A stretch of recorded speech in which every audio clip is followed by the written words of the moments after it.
Hello students, मैं शिवांशु गुप्ता। आज मैं आपको कराने जा रहा हूँ क्लास 10th के मोस्ट इंपोर्टेंट एमसीक्यूज पहले और दूसरे चैप्टर के, जो आपके पेपर में एमसीक्यूज बिल्कुल आएंगे। इसलिए रेडी हो जाइए।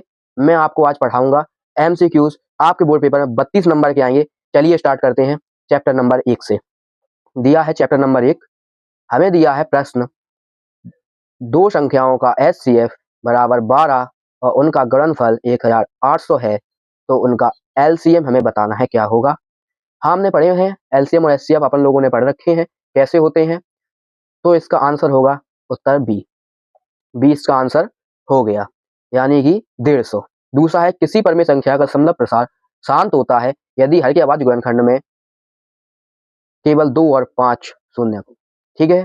तीसरी ओटी, यूक्लिड विभाजन एल्गोरिथम द्वारा 306 और 657 का एचसीएफ है। इसका आंसर है 9। इसका आंसर 9 है। उसके बाद में हम बढ़ेंगे नेक्स्ट क्वेश्चन की ओर। ये ऑब्जेक्ट आए बिल्कुल आपके लिए मोस्ट है, तो इन्हें बिल्कुल मत छोड़ना। दिया है, निम्न में से कौन सी अपरमेय संख्या है। आंसर सी, √2 अपरमेय संख्या है। फिर प्रश्न क्रमांक 5 दिया है हमें कि डॉट डॉट का दशमलव प्रसार होगा। कैसा होगा दशमलव प्रसार? तो हम कहेंगे शांत होता है। दशमलव प्रसार शांत होगा। डॉट्स का मतलब आप समझ सकते हैं। इसमें इसका आंसर है परमेय संख्या का दशमलव प्रसार कैसा होता है, तो हम कहेंगे शांत होता है। फिर यदि एचसीएफ a, b बराबर 1 हो तो a और b क्या कहलाएंगे। यदि एचसीएफ a, b बराबर 1 हो तो a और b क्या कहलाएंगे, सहअभाज्य पूर्णांक कहलाएंगे। उसके बाद प्रश्न क्रमांक 7, संख्या 6 का अभाज्य गुणनखंड है, तो इसका आंसर बी है हमारा। 2 गुणा 3 अभाज्य गुणनखंड है, किए हम लोगों ने। फिर निम्न में से कौन सी संख्या परमेय है। निम्न में से कौन सी संख्या परमेय है, तो √16 हमारा आंसर हो जाएगा, क्योंकि √16 में से 4 हमारे बाहर आ जाएंगे। उसके बाद नेक्स्ट क्वेश्चन, यदि दो संख्याओं का एलसीएम 180 और एचसीएफ 6 है तो उनका गुणनफल होगा, तो इसका आंसर ए है हमारा, 1080। फिर निम्न में से किसका दशमलव प्रसार अशांत आवृत्ति होता है। किसका दशमलव प्रसार अशांत आवृत्ति होता है। सी इसका आंसर हमारा 2,7। न्यूक्लियर विभाजन प्रमेय लागू होती है। प्रमेय लागू होती है केवल धनात्मक पूर्ण संख्याओं पर। किस पर? केवल धनात्मक पूर्ण संख्याओं पर। उसके बाद 135 और 225 का एचसीएफ है। आंसर है हमारा सी, 45।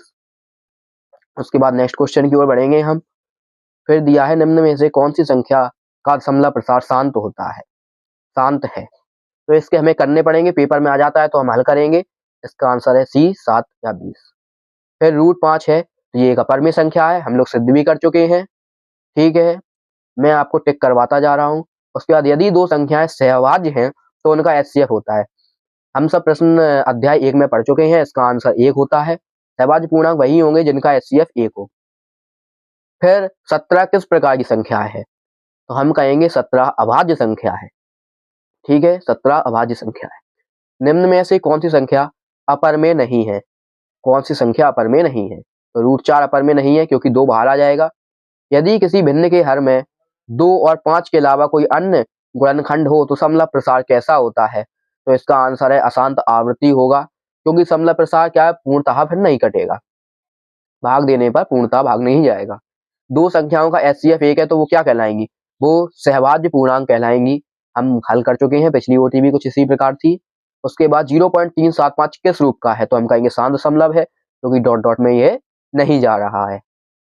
उसके बाद में आपका चैप्टर 2 स्टार्ट होता है। इसके भी टॉप 20 एमसीक्यूज हम करवाएंगे। चलिए स्टार्ट करते हैं, आपको स्क्रीन पर दिख रहे होंगे। चैप्टर 2 नाम है बहुपद। इसमें पहला हमें दिया है, किसी बहुपद के शून्यकों की संख्या बराबर होती है। कब बराबर होगी, किसके बराबर होगी, तो बहुपद की कोटि के बराबर होगी। कोटि और संख्या एक ही होती है।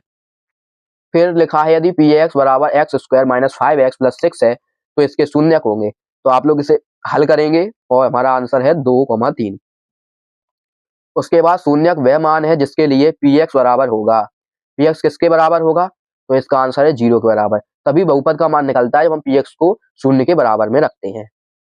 px की जगह पे शून्य वो रखेंगे बहुपद, फिर हल करते हैं हम इसे। उसका चौथी ओटी है, रेखे बहुपद की कोटि है 1। px बराबर 3x + 5 का शून्यक है -5/3। ये आप हल कर लेंगे। द्विघात बहुपद के अधिकतम शून्यक कितने हो सकते हैं, इसका आंसर है 2, क्योंकि द्विघात है, जितनी घात होंगी उतने ही शून्यक होते हैं। यदि किसी बहुपद के शून्यक अल्फा और बीटा हो तो उनका योग होगा, माइनस के बी बटे शून्यकों का योगफल का सूत्र पढ़ा था हमने, मैंने भी बताया था आपको। शून्यकों के गुणनफल का होता है सी बटे ए, तो अल्फा इंटू बीटा बराबर है सी बटे ए के।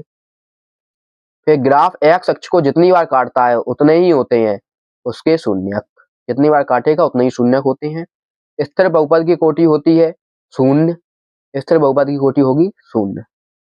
पी एक्स बराबर 0 का हल होता है शून्यक। ठीक, पी एक्स बराबर 0 लिखा है तो हम उसके शून्यक निकालते हैं। देन उसके बाद में नेक्स्ट लिखा है बहुपद x square plus x plus 1 के शून्यक हैं। इसका आंसर है बी काल्पनिक, काल्पनिक है शून्यक इसके, हम निकाल लेंगे इसे श्रीधराचार्य सूत्र से। उसके बाद नेक्स्ट क्वेश्चन, यदि किसी बहुपद की घात 3 है तो वह कहलाते हैं, वो कहलाएंगे घन। ठीक, बहुपद कोटि 3 होती है तो हम घन कहते हैं, 2 पे घन 3। ठीक, 2 का घन होता है जैसे 8, 3 का घन 27, उसी प्रकार। उसके बाद बहुपद के शून्य ज्ञात करने की विधि नहीं है, भाग विधि हमारे बहुपद को शून्य ज्ञात करने की विधि नहीं है। गुणनखंड से हम शून्य ज्ञात करते हैं, ग्राफ से भी ज्ञात करते हैं, पूर्ण वर्ग विधि भी होती है, पर भाग विधि नहीं होती। उसके बाद में यदि ग्राफ एक्स अक्ष को नहीं काटता तो शून्यक होंगे 0, क्योंकि जब एक्स अक्ष को नहीं काटेगा तो शून्यक हमें प्राप्त नहीं हो सकते। बहुपद x square plus b x plus c में ए बराबर नहीं है 0, क्यों नहीं है? क्योंकि द्विघात बनाने के लिए, द्विघात बनाने के लिए, वरना द्विघात बहुपद नहीं रहेगा। बहुपद के शून्यक को और क्या कहते हैं? बहुपद के शून्यक को मूल कहते हैं। देखा होगा, मूल ज्ञात कीजिए क्वेश्चन में। पी एक्स बराबर एक्स क्यूब का शून्यक है, पी एक्स बराबर एक्स क्यूब का शून्यक है 0। शून्यक और गुणनखंड में संबंध किस अध्याय में है? शून्यक और गुणनखंड में संबंध है बहुपद में, यही हमारा अध्याय भी है।